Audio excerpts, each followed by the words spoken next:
El tema de hoy es las bolsas de valores. En los últimos días han habido pues caídas muy importantes en las mismas, han generado pánico, han habido rebotes muy importantes y siempre nos preguntamos quién gana, quién pierde, cómo funciona una bolsa de valores, de qué estamos hablando cuando hablamos de caídas en los índices bursátiles, qué es eso. Y bueno, pues por eso hoy vamos a platicar del tema de invertir en una bolsa de valores, recordando que todos aquellos quienes cotizamos en el IMSS y tenemos una Afore, una parte de nuestros recursos precisamente está invertido en acciones de las empresas que cotizan en las bolsas de valores. Por eso creo que es muy importante que todos tengamos pues los conocimientos mínimos sobre este tema para entender qué está pasando y lo que debemos de hacer cada uno de nosotros con nuestras inversiones y cómo nos afecta a nosotros estos movimientos tan bruscos en las bolsas de valores de los últimos días. Soy Carlos López Jones, director de Tendencias Económicas y Financieras. Escribo el Substack de Carlos. Ahí publico mis estrategias de inversión. Precisamente incluyen pues cuándo se debe de comprar, cuándo se deben de vender los índices de las diferentes bolsas de valores que hay en el mundo. Y aquí en Twitter estoy como Carlos López Jones a sus órdenes. Bueno, primero que nada, ¿qué es una bolsa de valores? Una bolsa de valores es un lugar privado, no corresponde al gobierno, sí está reglamentado por el gobierno, pero no es del gobierno, es como un club privado, donde se reúnen por un lado las empresas que quieren poner parte de su capital en manos de accionistas. Hay que recordar que una empresa básicamente está compuesta por dos partes. Por un lado tenemos los activos y por otro lado tenemos el capital y los pasivos. La suma de capital y pasivos nos va a dar los activos de una empresa. El capital es lo que ponen los inversionistas para crear esa empresa. Una empresa que tiene activos por 1,000 pesos, a lo mejor tiene un capital de 200 pesos y tendrá unos pasivos de 800 pesos. Otra empresa de 1,000 pesos podrá tener capital de 600 pesos y pasivos de 400 pesos. Entonces, lo que son las acciones que se cotizan en las bolsas de valores son el capital, parte de ese capital de la empresa. ¿Por qué las empresas colocan parte de su capital, de sus acciones, dentro de una bolsa? Las colocan y dicen, quiero obtener inversionistas. Bueno, pues lo hacen para expandirse, para llevar a cabo nuevos proyectos y porque un inversionista le prestaría o le daría dinero para ser parte de esa aventura que es una empresa. Bueno, pues lo haces porque te gusta ese negocio, entiendes ese negocio y dices, pues una parte de mis ahorros los quiero diversificar y colocarlos en esa cosa extraña que estoy viendo ahí y que me gusta mucho hacia dónde va. Y bueno, pues ahí es donde juega un papel muy importante las casas de bolsa. Las casas de bolsa son los agentes que platican por un lado con la empresa y le dicen, oye, a ver, ¿por qué no colocas dinero en la bolsa? Parte de tus acciones, de tu capital social, colócalo en la bolsa y de esa manera vas a obtener muchísimo dinero, vas a obtener el dinero que necesitas para financiar tus proyectos, para crecer más rápido, para ser una gran empresa. Y del otro lado platica con los inversionistas y les dice, mira, aquí hay una buena inversión, tiene mejores rendimientos que lo que te darían los CETES. Y aquí entramos al primer punto importante. Cuando yo invierto en una empresa, en una acción, yo quiero que esa acción me dé por lo menos lo que me dan los CETES y un poco más, algo que llamamos prima de riesgo. Si los CETES me dan 9% en este momento, yo quisiera que la empresa en la que yo voy a invertir, pues por lo menos me dé 12 o 14 o 15% anual, para que valga la pena invertir y arriesgar mi dinero en esa empresa. Oye, Carlos, pero las acciones pueden perder. Sí, efectivamente. Se llama renta variable. Así como puedo ganar ese 14-15%, igual a la empresa le puede ir mal. Puede que quiebre, puede que reporte menores ventas, puede que tenga demandas, puede que haya cambios legislativos y en consecuencia, bueno, pues no se llegan a los resultados que se esperaban, no se obtienen las utilidades, no se obtienen las ventas y el precio de la acción cae. A ver, Carlos, barájamela más despacio. ¿Cómo es este asunto? Bueno, Cuando yo invierto en una acción, estoy invirtiendo en las expectativas de crecimiento de esa empresa. Les pongo un ejemplo pues sencillo, Tesla. ¿Por qué la empresa colocó acciones en la bolsa de Estados Unidos? Pues básicamente porque dijo, necesito construir 3 o 4 o 5 fábricas para poder construir 1, 2 o 3 o 4 millones de autos eléctricos y necesitó mucho dinero. Entonces salió a bolsa, las casas de bolsa le dijeron a sus inversionistas, mira, esta empresa de autos eléctricos va a vender autos eléctricos, ¿por qué no te sumas a este gran negocio? Tú vas a seguir trabajando en lo que tú seas, abogado, químico, dentista o trabajador, y puedes participar en esta empresa que se llama Tesla y va a construir autos muy buenos y el primer año va a vender 1 millón, el segundo año 2 millones y luego 3 millones y luego 4 millones. El mercado de autos eléctricos va a crecer hasta 40 millones, dicen algunos, y entonces, pues cuando eso suceda, tú vas a tener una parte muy importante de esta acción. Oye, Carlos, a ver, una acción que valía $10 puede valer $500 en 5 o 10 años. Sí, así es como ha sucedido. Y es por eso que las personas deciden arriesgar parte de su patrimonio para obtener esos rendimientos muy importantes. Tú decías, ¿es recomendable o no es recomendable invertir en bolsa? Por supuesto. ¿Por qué? Pues porque estoy tratando de incrementar el rendimiento de mis ahorros en el futuro. En México, por ejemplo, las Afores son muy cuidadosas, es una muy buena noticia, y entonces dicen, bueno, pues cuando la persona empieza a los 25 años, podemos invertir hasta el 50-60% de sus ingresos en acciones de la Bolsa Mexicana de Valores. Después hay que ir reduciendo conforme va pasando el tiempo hasta que a los 55 años, ya que está cerca de su jubilación, ya no invierta nada de su pensión futura en la bolsa. ¿Por qué? Pues porque si viene una caída como la que vimos en los últimos días, ya no tendrá tiempo de recuperarse. Entonces, conforme nos vamos envejeciendo, la decisión es trata de invertir menos en bolsa. Claro, si tú ya estás en un nivel en el que puedes arriesgarte un poco más y lo que le pase ese dinero en esas empresas no te afecta, pues adelante, sigue invirtiendo. Pero la recomendación general es, cuando eres joven, invierte lo más que puedas en bolsa.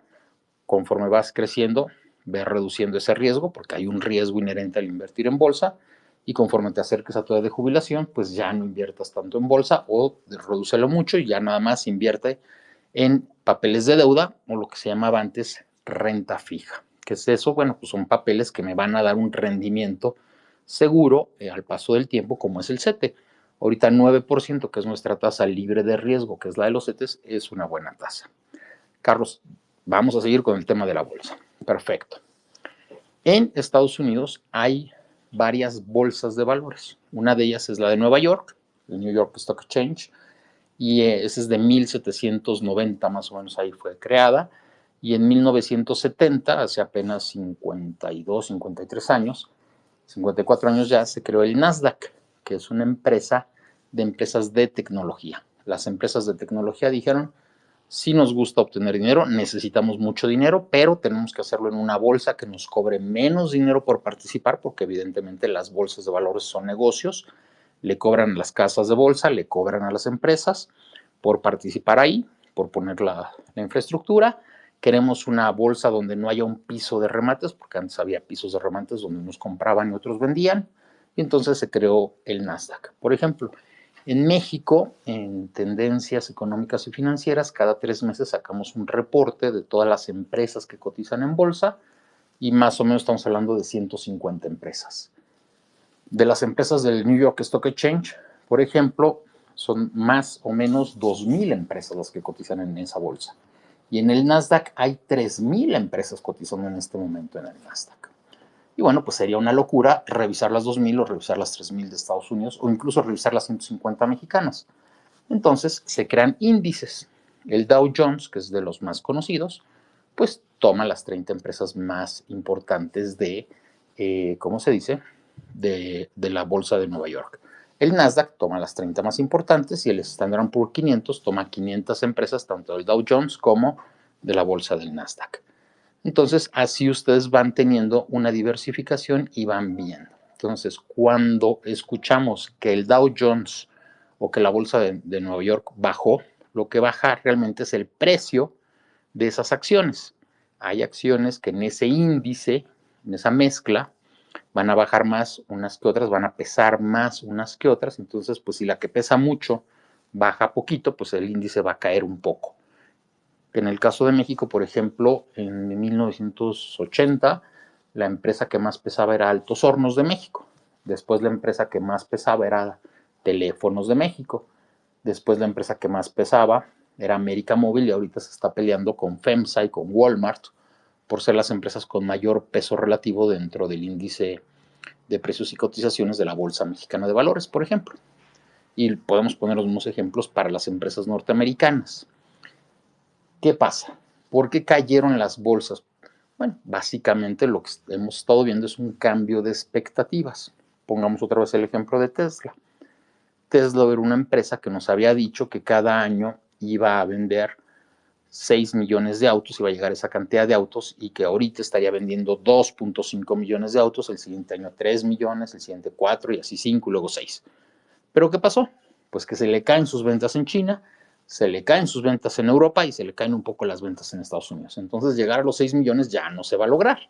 En consecuencia ya no va a ser una empresa que valga 1 billón o 2 billones de dólares, sino que va a ser una empresa de 700,000, 800,000 millones de dólares. Entonces, pues ni modo, una acción que valía $500, pues ya para mí ya no vale 500, entonces yo en ese momento la vendo y digo, pues 450, y ahí llega alguien y me da 490, y luego alguien 480 y 470 y 4, y así vamos bajando conforme nuestras nuevas expectativas del mercado van llegando a un punto. ¿Hasta qué punto puede bajar Tesla? Pues podría quedar hasta en cero si la empresa quebrara. Si en un momento dado los costos fijos de la empresa son más altos que sus ventas, como ya le pasó a Palm, le pasó a BlackBerry, le pasó a Nokia, pues la empresa quiebra. Pero si el día de mañana Elon Musk hace una buena campaña en Europa y dice, discúlpenme, yo jamás dije de los nazis, y en China va y dice que, pues, que sus autos son muy buenos, o el día de mañana nos dice que su auto es muy bueno por esto y esto, bueno, pues podrá recuperar valor de mercado, podrá recuperar ventas, y el rumbo que había perdido en estos últimos 2, 3 meses lo podrá recuperar, y conforme se vaya recuperando, irá ganando valor de mercado su acción. ¿Qué le pasa al dinero que se pierde cuando la empresa pierde, cuando la empresa ya no vale $500 por acción como valía Tesla, sino que ahora vale 250? ¿Quién perdió ese dinero? Lo perdió quien vendió. En el argot financiero llamamos minusvalías y pérdidas. Una minusvalía es cuando yo compré una acción en $300 y ahorita vale $250. El valor de mi portafolio ha perdido $50, pero no es una pérdida. ¿Por qué? Pues porque yo no la he vendido. En el momento en el que yo la vendo y reconozco esa pérdida, en ese momento sí tengo una pérdida. De momento yo diría, bueno, pues sí, efectivamente, yo empecé con $300,000 y compré 1,000 acciones de Tesla, y ahorita, bueno, pues tengo 1,000 acciones que ya nada más valen $250,000. Traigo una minusvalía de $50,000. Oye, Carlos, ¿quién pierde ese dinero? Pues todos, porque los diferentes portafolios ahora ya no valen $300,000, ahora valen $250,000. ¿Y cuando gana, quién gana? Los mismos portafolios. Traes ganancia cuando vendes la acción a un precio mayor, o traes una cosa que llamamos plusvalía, cuando tu portafolio vale un poco más que lo que valía al inicio. Yo compré las mismas acciones de Tesla en $300, bueno, de 300,000 pasaron a 310,000, 320,000, 400,000, llegaron a $500,000, traigo una plusvalía de $200,000. No traigo una ganancia porque no la he efectuado. En el momento en el que yo hubiera vendido en $500 las acciones que compré en $300, bueno, pues ahí sí traigo una utilidad, una ganancia de $200. Carlos, si yo quisiera invertir en la bolsa, ¿cómo lo tendría que hacer?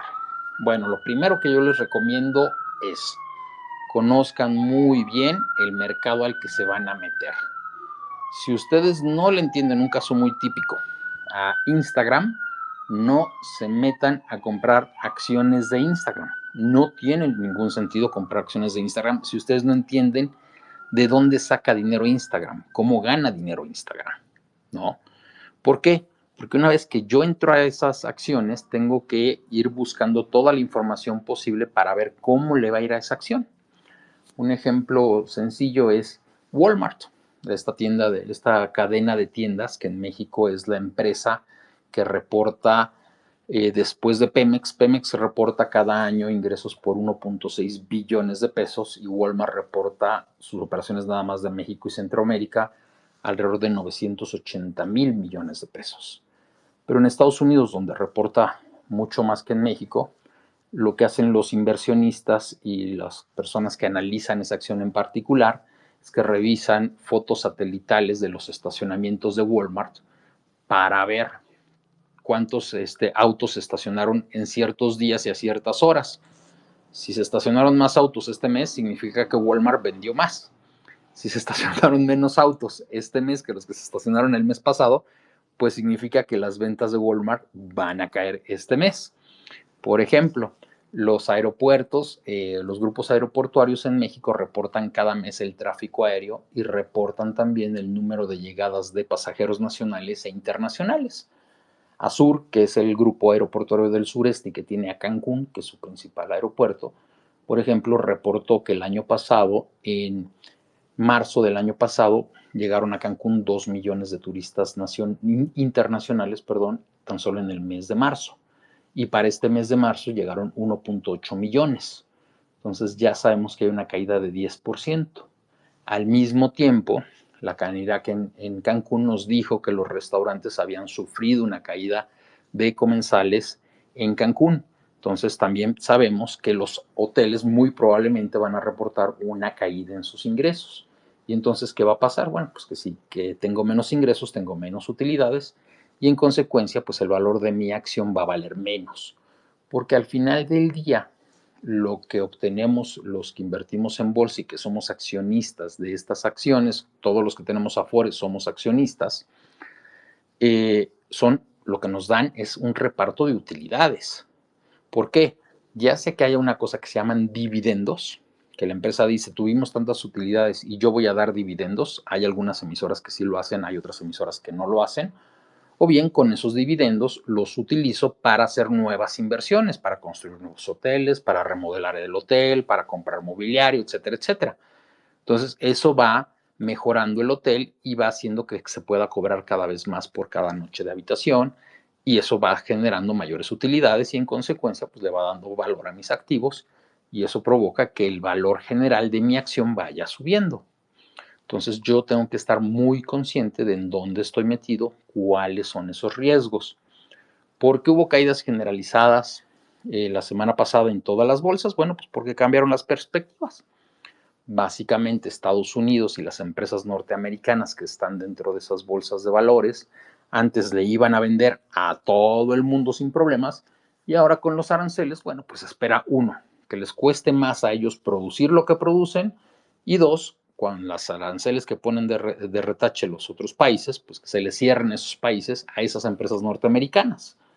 Un ejemplo claro fue una empresa armamentista que se llama Lockheed y esta empresa hace los aviones muy famosos F-35 de combate. Ellos tenían muchos contratos con Europa y bueno, pues a partir de las cosas de Trump y esta separación de Estados Unidos con Europa, hay una empresa ahora francesa que se llama Rafale que también produce aviones de combate muy interesantes y entonces los europeos dijeron, sí, sí vamos a invertir más en armamento como quiere Trump, pero lo vamos a hacer en aviones Rafale franceses, ya no en los Lockheed F-35 norteamericanos.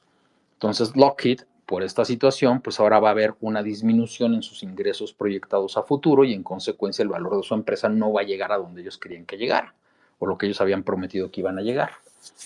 Por eso también es que escuchamos cada trimestre que se dan a conocer los reportes de las acciones, si superó o no superó las expectativas de los analistas.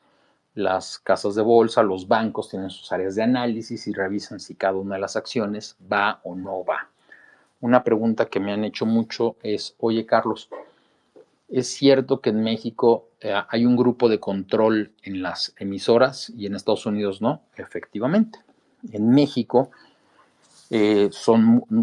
no recuerdo ahorita no hay ninguna emisora en la Bolsa Mexicana de Valores donde alguna persona o familia no sean dueños de más del 50% de las acciones de control.